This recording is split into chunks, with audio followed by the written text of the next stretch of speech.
Ачамчирская средняя школа номер 2 имени Фомы Эшпа была сдана в эксплуатацию в 1963 году. И вот уже 55 лет, как электрические устройства и проводка в здании не менялись.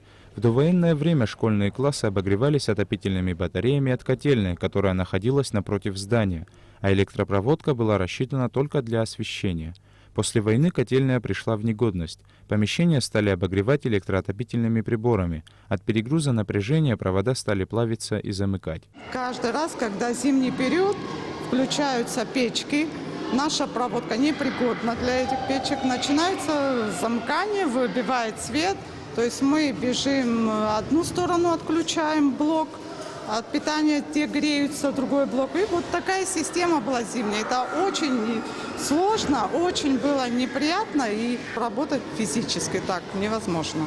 Дети сидят в куртках, кабинет прогреваться не успевает, потому что периодически отключается свет.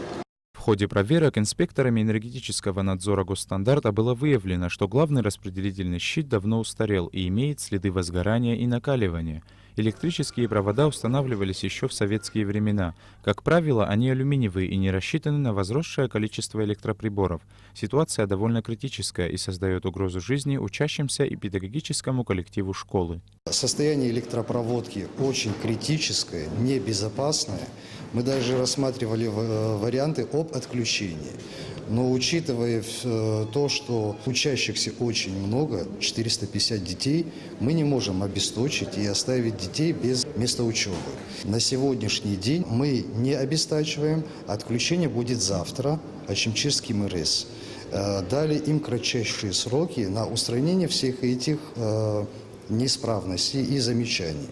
То есть они будут менять главный распределительный щит, по завершению которого мы приедем и также примем, проверим, соответствует ли нормам безопасности или нет. Исполняющий обязанности главы Ачамчирского района Гиви Допу отметил, что в скором времени устаревший распределительный щит будет заменен на новый, а демонтаж электропроводки на всех этажах будет произведен поэтапно. Заместитель министра образования и науки Медея Чингели отметила, что работы по замене электроустройств и сетей по мере возможности не должны мешать учебному процессу, даже если расписание уроков будет изменено.